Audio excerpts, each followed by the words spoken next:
ada yang memaknai jurisprudensi itu adalah sebatas pada putusan yang telah diambil oleh sebuah majelis hakim yang sifatnya terdahulu, gitu ya.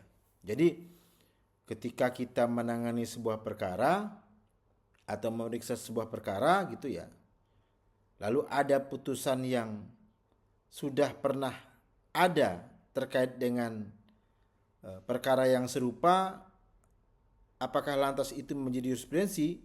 Ternyata tidak, teman-teman semuanya. Sekurang-kurangnya ada 6 unsur yang ada pada sebuah putusan sehingga putusan itu dikatakan sebagai jurisprudensi tetap.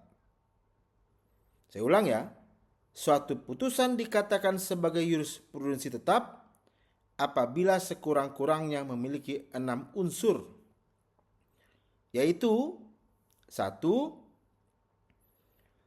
Putusan atau perkara yang belum ada aturan hukumnya atau hukumnya kurang jelas. Ya. Jadi putusan itu diterbitkan ya atas perkara yang belum ada aturan hukumnya atau hukumnya kurang jelas. Sehingga kalau hukumnya sudah jelas, sudah ada, maka hakim, pendapat saya, tidak terikat dengan putusan-putusan sebelumnya. Yang kedua, putusan yang menjadi jurisprudensi itu adalah putusan tersebut telah berkekuatan hukum tetap atau BHT.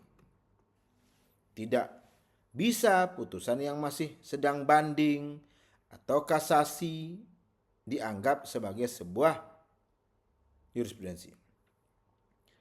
Yang ketiga, ini penting sekali ya, penting sekali. Putusan itu memiliki muatan kebenaran dan keadilan. Ya. Putusan itu memiliki muatan kebenaran dan keadilan. Karena yang dicarikan itu adalah bagaimana putusan itu akhirnya memberikan kepastian hukum, tetapi di dalamnya ada nilai-nilai kebenaran dan keadilan, teman-teman semuanya. Yang keempat, putusan itu telah berulang kali diikuti oleh hakim berikutnya dalam memutus kasus yang mempunyai kesamaan fakta, peristiwa, dan dasar hukum. Saya ulang ya. Putusan itu, ya putusan yang akhirnya menjadi jurisprudensi tetap itu ya teman-teman semuanya, telah berulang kali diikuti oleh hakim berikutnya dalam memutus kasus yang mempunyai kesamaan fakta, peristiwa, dan dasar hukum.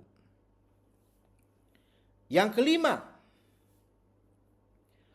putusan tersebut dibenarkan oleh Mahkamah Agung melalui putusan Mahkamah Agung maupun uji eksaminasi atau notasi oleh tim jurisprudensi Mahkamah Agung.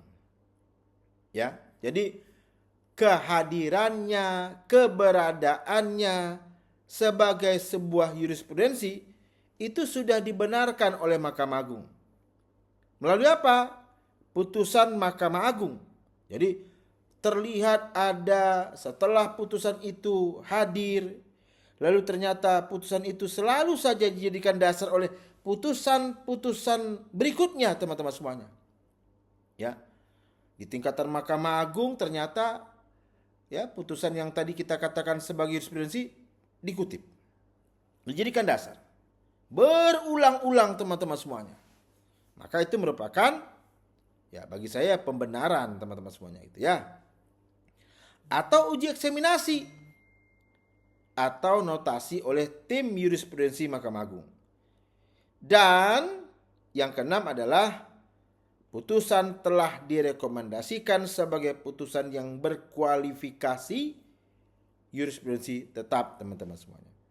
putusan telah direkomendasikan sebagai putusan yang telah berkualifikasi jurisprudensi tetap. Ada yang mau tanyakan teman-teman semuanya terkait dengan 6 unsur ya, terkait dengan jurisprudensi ini? Silakan tuliskan di kolom komentar. Semoga nanti kita akan buatkan jawabannya teman-teman semua. Salam hormat dari saya, Irawan Harahap.